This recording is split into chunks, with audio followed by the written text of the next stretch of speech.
the basic needs to survive on these hard times. To be able to cater for their basic needs, even introduced the so-called competent-based curriculum, taking 4 years. What the hell do you think will change will change as and make some difference to our daily life, and even bring about some gold onto our tables? Life demands and in every day to eat, dress, and shelter. That's all we need in this world. That's what we go to school to. You see, after many lessons from the so-called graft wars, but at the end of the day, what someone needs most is food onto the table. Kuku turned his face and watched mine first, anointed with the oil. The old man stared and observed the beauty of having gone to school, living in a healthy and modernized life. Very little trouble to make money. Also dressed smart and looked neat. Anyway, better you have gone through the system.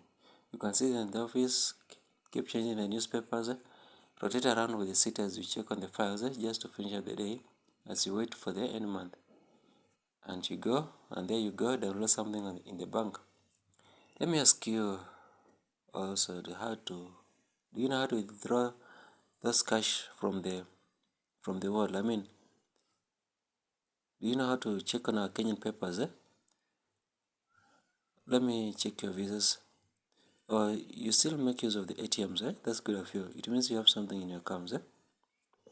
He kept on to share his side of life, but you guys have forgotten us. Don't you think we also deserve and admire to live sophisticated life? I mean, don't you think we also have tribulations? As the school dropouts, we also have our problems, and also we need to earn. Therefore, the government needs to check on us. We also want to work and earn money. Think of us all, men and women. I mean, Kumara schools being introduced will upgrade and make upgraded and made function will make us fit into the education system. Definitely, I will also go back to school and take on classes that will open our all minds to understand things you guys are enlightened with. Thereafter, I'll also find a job and sit in the offices, fight a lot, and wait for the annual salary. My friend, you talk too much and do nothing about it. Why don't you find a private tutor to put you through our books?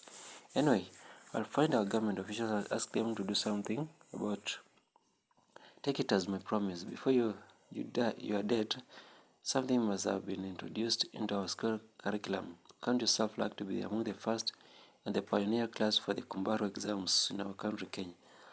I found myself promising so much to the old man to up his ambitions and whose ambition has been cut off with limited academic profiles. My woman Naliaka kept silent and stared the mouthpiece of our narrator. She kept silent all this long while Kuku made his observations about life. While women are meant to talk, Naliaka here often she kept silent and observed in deep thoughts. There was a day I did found her congregating with gossipers in the slums, chat and talk nonsense. I rebuked her. A slap ran over her beautiful face. She slumbered and fell on the forehead. Afterwards, coming to my sense, I felt sorry and apologized to have caused such a havoc to her tender human. I would have just asked her to refrain and concentrate some meaningful business. Anka choked me because I was not that expendable. I needed her to think much to the standard of my portfolio. What if she fools around with cheap mind and fellows after ruining who will ruin the people's doors? At the second thought, I had gone too far to have raised my hand and slapped her. She was such a reasonable woman and always understood my words. She always observed my advice and gave me the respect I deserved as a husband. Even since then, she changed and schooled her mouth to talk less and thought more. Although woman must gossip to live. You see, while you men talk and talk around, men are silent and thinking. That's why in the entire nation we have no women leaders. We no longer live that patriarchal society. No man superior than women.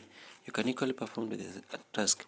I gave her a bit of advice. She ought to prepare and take her to the shoes, to my shoes in case I'm not there. Anyway, Honorable, let me have your tax. Our boys are just ahead of us.